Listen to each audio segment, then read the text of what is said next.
Hello, Titan families. This is Shayna Killingsworth, the media specialist at Jacksonville Middle School. This video is going to help you know how to get to the HAC page, Home Access Center. First, you're going to go to jnpsd.org. You're going to scroll down to where it says Home Access Center. Click here to be able to go to the Home Access Center page. The first thing that you're going to do on this page, and something that you have to do in order to get to your student's account, is go here to this drop down. You're going to scroll down. You cannot type. You have to scroll down the list to find it and look for Jacksonville North Pulaski School District.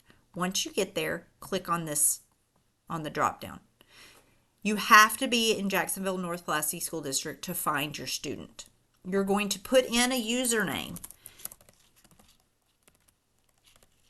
It's going to be whatever has been assigned to you. And you will put in a password, whatever that has been assigned to you, to be able to go into HAC. You'll click sign in once you have that and your password.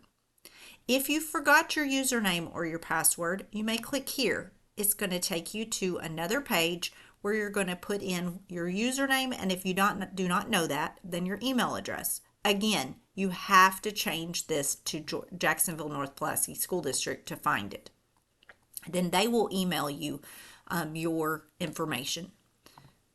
Also, you can put register with access code. If you were given an access code by your school, then you will click here and it's going to look different. This is where you're going to still change the drop down to Jacksonville North Pulaski School District. You will put in the access code that you were given and your student's birth date. You will then sign in. This will lead you to where you make a password and create your account.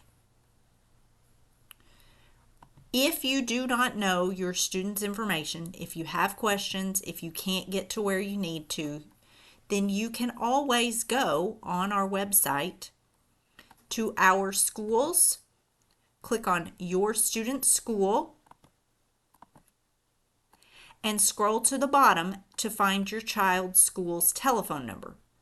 You can call with any questions about HAC and ask for, in elementaries, ask for the counselors to help you with that. And in the middle school and high school, ask for the media specialist. We would be happy to help you figure out what's going on with your account. I really hope that this tutorial helped you and you would be able to log into your HAC account to learn your student's schedule, their grades, all of that important information that you need to keep up with for your students to help them be successful. Have a great day.